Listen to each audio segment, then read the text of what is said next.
नमस्कार दोस्तों, स्वागत है आप सभी का विजडम पॉइंट पर। दोस्तों, हम देख रहे हैं हिंदी साहित्य से संबंधित एक महत्वपूर्ण श्रृंखला जो कि आधारित है घटना चक्र पर। दोस्तों, घटना चक्र पर आधारित ये प्रश्नोत्तरी आपके आगामी परीक्षाओं की दृष्टि से बहुत ही महत्वपूर्ण है। तो प्लीज़, अगर अभी तक आपने मेरे चैनल को सब्सक्राइब नहीं किया है तो प्लीज़ मेरे चैनल को सब्सक्राइब करें, और अगर मेरे वीडियोज़ आपको पसंद आते हैं तो उन्हें लाइक और शेयर भी ज़रूर करिए। धन्यवाद। दोस्तों, आज का ये टॉपिक बहुत ही महत्वपूर्ण है और यहाँ से प्रश्न बनते ही बनते हैं, तो ध्यान से देखिएगा। आज का जो टॉपिक है वो है देवनागरी लिपि विकास और इसकी विशेषताएं। तो चलिए शुरू करते हैं आज का वीडियो। आज का पहला प्रश्न है, देवनागरी लिपि का सर्वप्रथम प्रयोग किस राज्य में हुआ माना जाता है। मैं एक बार फिर से प्रश्न को पढ़ती हूँ कि देवनागरी लिपि का सर्वप्रथम प्रयोग किस राज्य में हुआ माना जाता है। ऑप्शन है महाराष्ट्र, उत्तर प्रदेश, राजस्थान या गुजरात। तो इस प्रश्न का सही उत्तर हो जाएगा देवनागरी लिपि का सर्वप्रथम प्रयोग गुजरात राज्य में हुआ था। इस प्रश्न की व्याख्या देख लेते हैं। देवनागरी का नामकरण विवादास्पद है। ज़्यादातर विद्वान गुजरात के नागर ब्राह्मणों से इसका संबंध जोड़ते हैं। उनका मानना है कि गुजरात में सर्वप्रथम प्रचलित होने से वहाँ के पंडित वर्ग अर्थात नागर ब्राह्मणों के नाम से इसे नागरी कहा गया है। अपने अस्तित्व में आने के तुरंत बाद इसने देव भाषा संस्कृत को लिपिबद्ध किया, इसलिए नागरी में देव शब्द जुड़ गया और ये बन गया देवनागरी। देवनागरी लिपि बाईं से दाईं ओर लिखी जाती है। ये विशेषताएं हैं देवनागरी लिपि के। देवनागरी लिपि बाएं से दाईं ओर लिखी जाती है। एक ध्वनि के लिए एक ही वर्ण संकेत होता है। ये विशेषता है देवनागरी लिपि की। एक ध्वनि के लिए एक ही वर्ण संकेत होता है।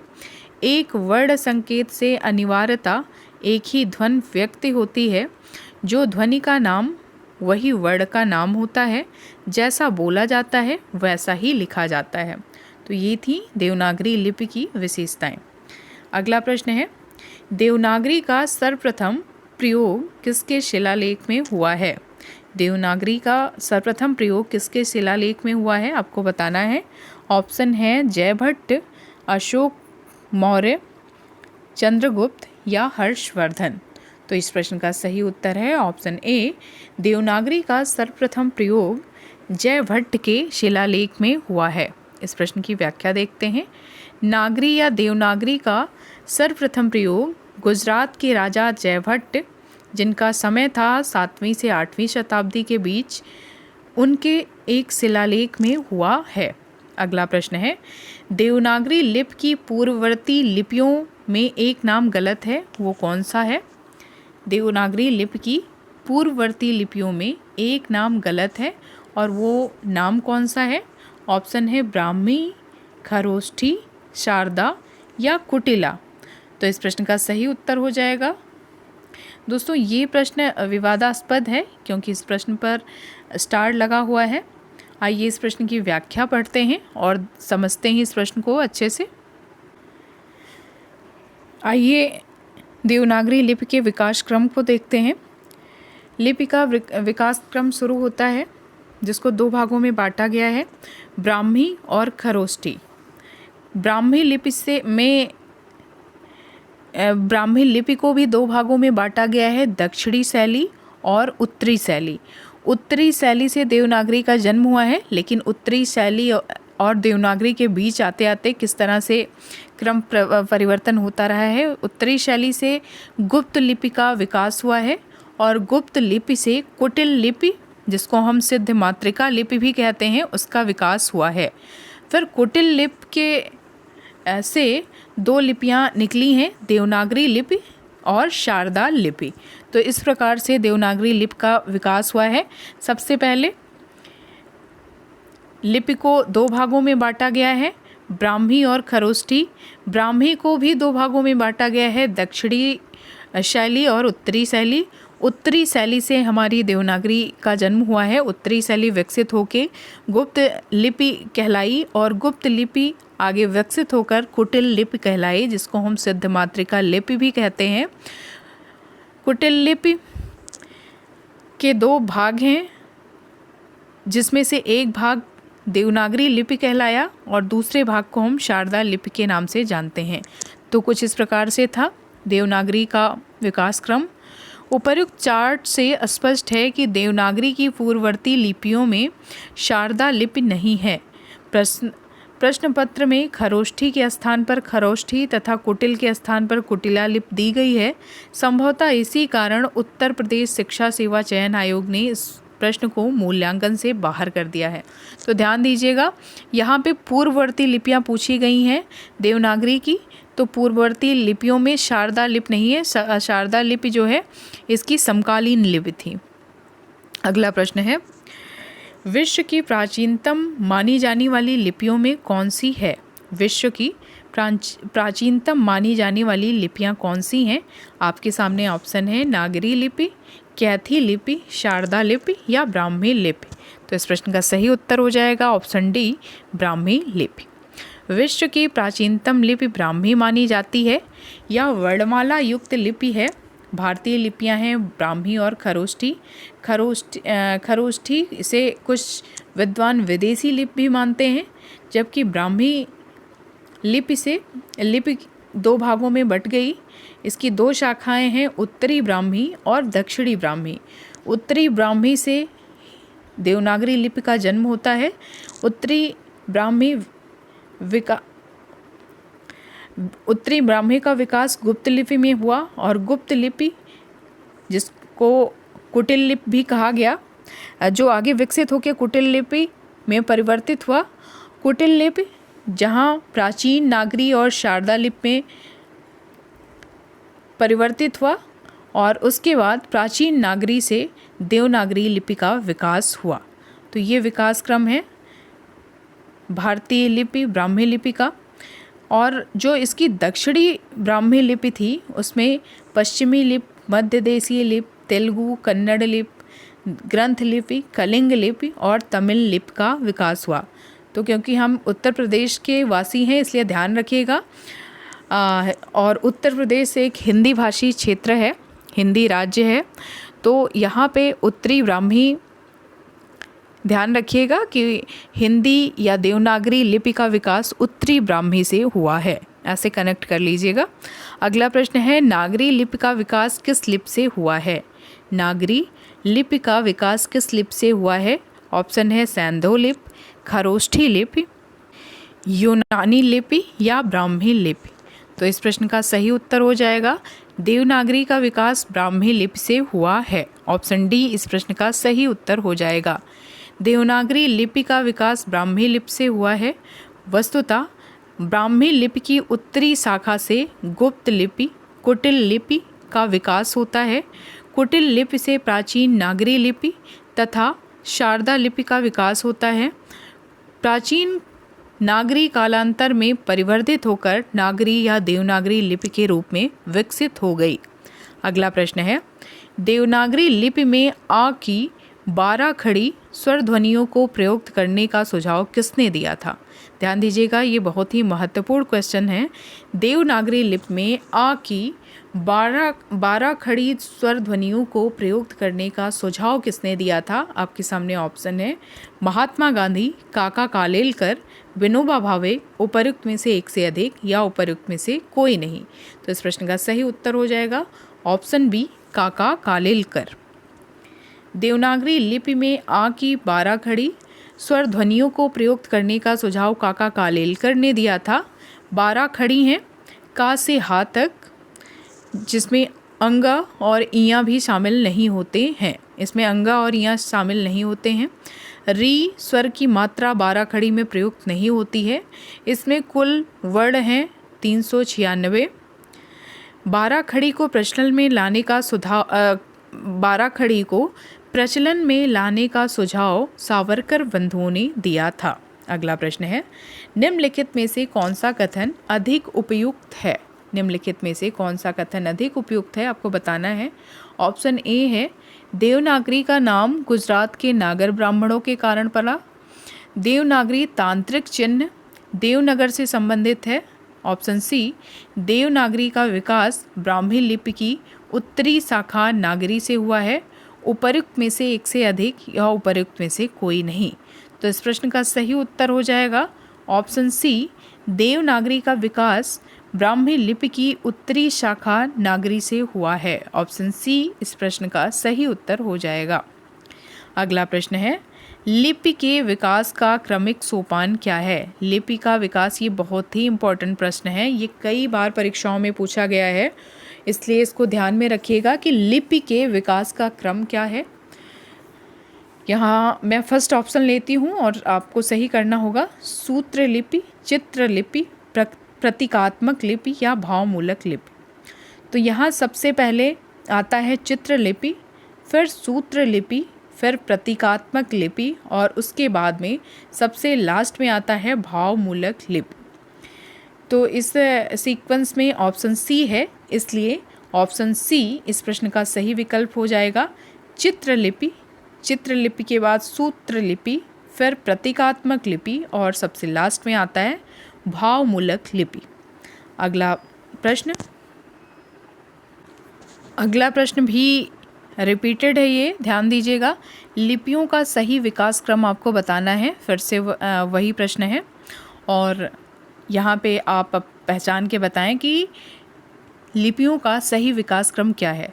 सबसे पहले चित्रलिपि है, फिर सूत्र लिपि है, फिर प्रतीकात्मक लिपि है और सबसे लास्ट में भावमूलक लिपि है, फिर ध्वनिमूलक लिपियाँ हैं। तो ऑप्शन सी यहाँ इस प्रश्न का सही उत्तर हो जाएगा। चित्रलिपि, सूत्र लिपि, प्रतीकात्मक लिपि, भावमूलक लिपि और उसके बाद में ध्वनिमूलक लिपि जो हम प्रयोग में लाते हैं। अगला प्रश्न है कौन सी भाषा देवनागरी लिपि में लिखी जाती है। यहाँ पे 4 भाषाएं दी गई हैं और आपको बताना है कि इनमें से कौन सी भाषा देवनागरी लिपि में लिखी जाती है। ऑप्शन है बंगला, पंजाबी, मराठी या गुजराती। तो इस प्रश्न का सही उत्तर हो जाएगा मराठी भाषा देवनागरी लिपि में लिखी जाती है। ऑप्शन सी इस प्रश्न का सही उत्तर हो जाएगा। इस प्रश्न की व्याख्या देखिए। देवनागरी एक लिपि है जिसका विकास ब्राह्मी लिपि से हुआ है। देवनागरी लिपि में अनेक भारतीय भाषाएं लिखी जाती हैं जैसे संस्कृत, पाली, हिंदी, मराठी, कोंकणी, सिंधी, कश्मीरी, नेपाली, गढ़वाली, बोडो, अंगिका, मगही, भोजपुरी, मैथिली, संथाली आदि भाषाएं देवनागरी में ही लिखी जाती हैं। नेपाली भारत के कुछ भागों तथा नेपाल में बोली जाती है। अन्य महत्वपूर्ण तथ्य हैं कुछ स्थितियों में गुजराती, पंजाबी, विष्णुपुरिया, मणिपुरी, रोमानी और उर्दू भाषाएं भी देवनागरी में लिखी जाती हैं। अगला प्रश्न है किस लिपि से देवनागरी लिपि का विकास माना जाता है। आपको बताना है इनमें से कौन सी ऐसी लिपि है जिनसे देवनागरी लिपि का विकास माना जाता है। ऑप्शन है सामी आरमाइक लिपि, ब्राह्मी लिपि, खरोष्ठी लिपि या इनमें से कोई नहीं। तो इस प्रश्न का सही उत्तर हो जाएगा ऑप्शन बी ब्राह्मी लिपि, जिससे देवनागरी लिपि का विकास माना जाता है। अगला प्रश्न है हिंदी किस लिपि में लिखी जाती है। हिंदी किस लिपि में लिखी जाती है। ऑप्शन है खरोष्ठी, ब्राह्मी, नागरी या मसनवी। तो इस प्रश्न का सही उत्तर हो जाएगा ऑप्शन सी हिंदी भाषा नागरी या देवनागरी लिपि में लिखी जाती है। अगला प्रश्न है नागरी लिपि का विकास किस लिपि से हुआ है। फिर से वही प्रश्न है और इस प्रश्न का सही उत्तर हो जाएगा ऑप्शन डी ब्राह्मी लिपि। अगला प्रश्न है प्राचीन नागरी का दक्षिण भारत में क्या नाम है। आपको बताना है कि प्राचीन नागरी का दक्षिण भारत में क्या नाम है। ऑप्शन है देवनागरी, आनंद नागरी, नांदे नागरी या ब्रह्म नागरी। तो इस प्रश्न का सही उत्तर हो जाएगा ऑप्शन सी नांदे नागरी। प्राचीन नागरी का दक्षिण भारत में नांदे नागरी नाम है। अगला प्रश्न है देवनागरी लिपि का विकास कहाँ से माना जाता है? देवनागरी लिपि का विकास किस लिपि से हुआ है? ऑप्शन है देववाड़ी से, खरोष्टी से, ब्राह्मी से या सिंधु लिपि से। तो इस प्रश्न का सही उत्तर है ऑप्शन सी, ब्राह्मी लिपि से देवनागरी लिपि का विकास माना जाता है। इस प्रश्न की व्याख्या देख लीजिए। सभी भारतीय लिपियां ब्राह्मी लिपि से विकसित हुई हैं। देवनागरी लिपि का विकास भी ब्राह्मी लिपि से हुआ है। देवनागरी भारत की 10 प्रमुख लिपियों में से एक है। देवनागरी एक अक्षरात्मक लिपि है जो प्रचलित लिपियों रोमन, अरबी, चीनी में सबसे अधिक वैज्ञानिक है। अधिकतर लिपियों की तरह देवनागरी भी बाएं से दाएं की तरफ लिखी जाती है। प्रत्येक शब्द के ऊपर एक रेखा होती है, एक रेखा खिंची होती है। जैसे कुछ वर्ड हैं जैसे धा, भा, था इत्यादि के ऊपर रेखा कटी होती है जिसे हम शिरोरेखा कहते हैं। अंग्रेजी भाषा की रोमन तथा उर्दू भाषा की लिपि अरबी फारसी होती है। ध्यान दीजिएगा, अंग्रेजी भाषा की जो लिपि है वो रोमन लिपि कहलाती है और उर्दू भाषा की लिपि को हम अरबी और फारसी लिपि कहते हैं। अगला प्रश्न है देवनागरी का विकास किस लिपि से हुआ है? फिर से वही प्रश्न है और इस प्रश्न का फिर से वही उत्तर है ऑप्शन बी, ब्राह्मी। अगला प्रश्न है प्राचीन देवनागरी लिपि का विकास किससे हुआ है? प्राचीन देवनागरी लिपि का विकास किससे हुआ है? ऑप्शन है कुटिल लिपि, सेमेटिक लिपि, गुरुमुखी लिपि या नेपाली लिपि। तो इस प्रश्न का सही उत्तर है ऑप्शन ए, कुटिल लिपि। प्राचीन देवनागरी लिपि का विकास हुआ है कुटिल लिपि से। इस प्रश्न की व्याख्या देख लेते हैं। प्राचीन देवनागरी लिपि का विकास कुटिल लिपि से हुआ है।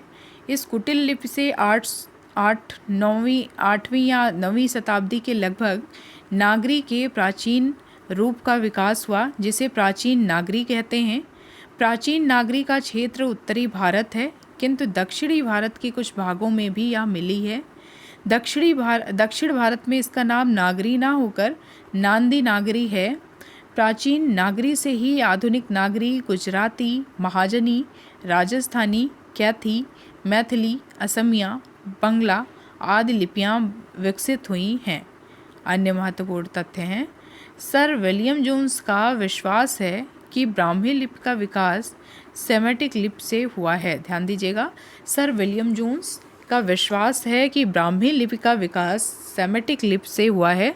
सेमेटिक लिपि मोटे रूप से 3 शाखाओं में बांटी जा सकती है, उत्तरी सेमेटिक, दक्षिणी सेमेटिक या फोइनिशियन।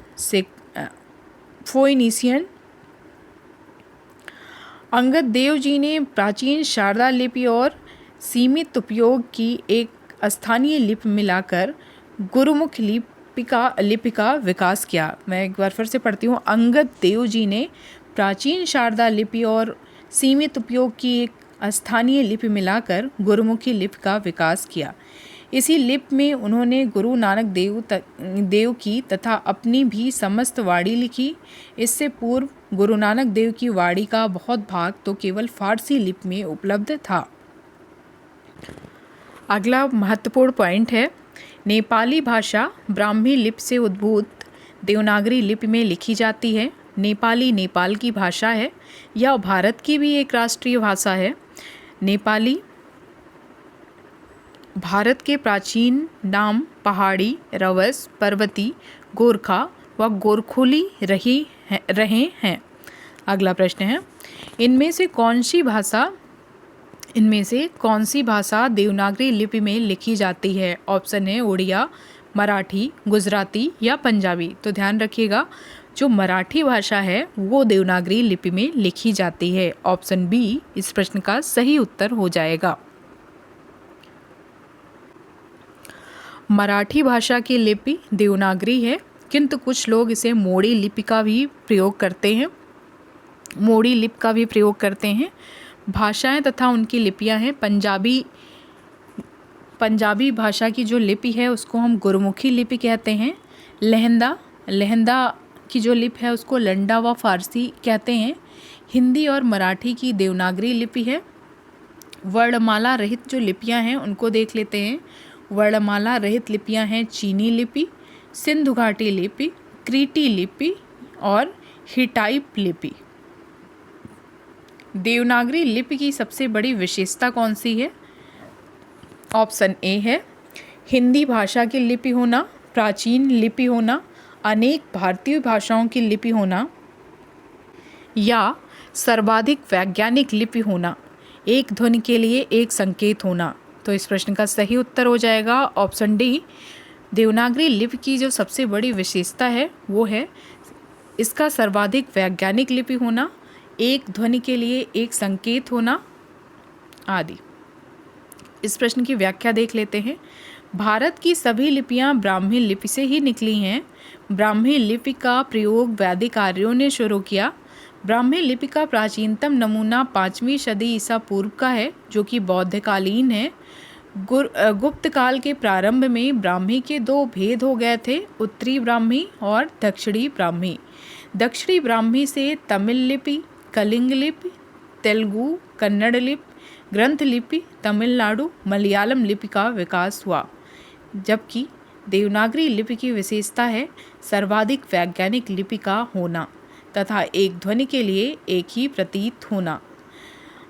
जो बोला जाता है वही लिखा जाता है। शिरोरेखा का प्रयोग सुंदरता के लिए किया जाता है। अगला प्रश्न है, निम्नलिखित में से कौन विशेषता देवनागरी में नहीं है? इनमें से कौन सी विशेषता है ऐसी जो देवनागरी लिपि की नहीं है? इसमें जैसा उच्चारण होता है वैसा लिखा जाता है, या इसमें एक ध्वनि के लिए एक ही प्रतीक है, इसमें शिरोरेखा का एक प्रयोग महत्वपूर्ण है, या विकास की दृष्टि से या ब्राह्मी एवं खरोष्ठी की समकालीन है।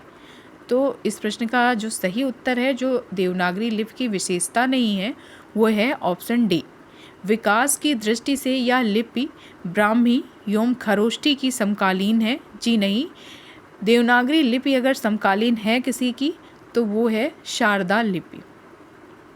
अगला प्रश्न है, देवनागरी लिपि के विषय में क्या सत्य नहीं है? आपको बताना है कि देवनागरी लिपि के विषय में क्या सत्य नहीं है। ऑप्शन है, यह दाएं से बाएं लिखी जाती है, इसकी उत्पत्ति नागर ब्राह्मणों से मानी जाती है, या वर्णात्मक लिपि है, इसमें शिरोरेखा का प्रयोग किया जाता है। तो इस प्रश्न का सही उत्तर है ये ऑप्शन यहाँ पे स्टार लगा हुआ है दोस्तों। तो इस प्रश्न की व्याख्या पढ़ते हैं और समझते हैं कि क्यों स्टार लगा हुआ है, क्योंकि ये विवादित प्रश्न रहा होगा। देवनागरी लिपि बाएं से दाएं लिखी जाती है, इसकी उत्पत्ति नागर ब्राह्मणों से मानी जाती है, या अक्षर पर आधारित लिपि है, इसमें शिरोरेखा का प्रयोग किया जाता है। कुछ अक्षरों यथा भा, थ, ध आदि को छोड़कर उत्तर प्रदेश माध्यमिक शिक्षा सेवा चयन बोर्ड ने अपनी प्रारंभिक उत्तर कुंजी में इस प्रश्न का उत्तर सी माना है, किंतु संशोधित उत्तर कुंजी में विकल्प ए सही उत्तर माना गया है। अन्य महत्वपूर्ण तथ्य हैं, आचार्य महावीर प्रसाद द्विवेदी ने देवनागरी को संस्कृत लिपि भी कहा है। द्विवेदी जी ने कहा है कि संस्कृत लिपि की सहजता और शुद्धता सबको स्वीकार करनी पड़ेगी। संसार में संस्कृत के समान शुद्ध और अस्पष्ट लिपि दूसरी नहीं है। देखिए, मैं फिर से पढ़ती हूँ। आचार्य महावीर प्रसाद द्विवेदी ने देवनागरी को संस्कृत लिपि भी कहा है। अगर प्रश्न आता है कि देवनागरी को संस्कृत लिपि किसने कहा है, तो आचार्य महावीर प्रसाद द्विवेदी जी ने। द्विवेदी जी ने कहा है कि संस्कृत लिपि की सरलता और शुद्धता सबको स्वीकार करनी पड़ेगी। संसार में संस्कृत के समान शुद्ध और स्पष्ट दूसरी लिपि नहीं है। अगला प्रश्न है, देवनागरी लिपि मूलतः क्या है? देवनागरी लिपि मूलतः क्या है? ऑप्शन है वर्णात्मक, अक्षरात्मक, चित्रात्मक या प्रतीकात्मक। तो देवनागरी लिपि मूलतः अक्षरात्मक लिपि है।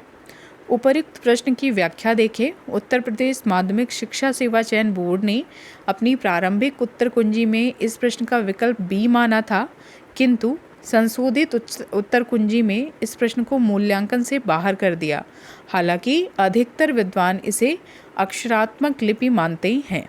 अगला प्रश्न है, इनमें से कौन सी लिपि नहीं है? इनमें से कौन सी लिपि नहीं है? ऑप्शन है अरबी, गुरमुखी, देवनागरी या अंग्रेजी। तो इस प्रश्न का सही विकल्प है ऑप्शन डी, अंग्रेजी एक भाषा है, एक लिपि नहीं। अंग्रेजी भाषा की लिपि है रोमन लिपि। तो दोस्तों, ये था हमारा आज का महत्वपूर्ण प्रश्न उत्तरी। ये आज की महत्वपूर्ण प्रश्नोत्तरी थी। उम्मीद करती हूँ कि आपको पसंद आया होगा। मिलते हैं अपने अगले वीडियो में एक नए टॉपिक के साथ में। तब तक के लिए आप सभी को नमस्कार।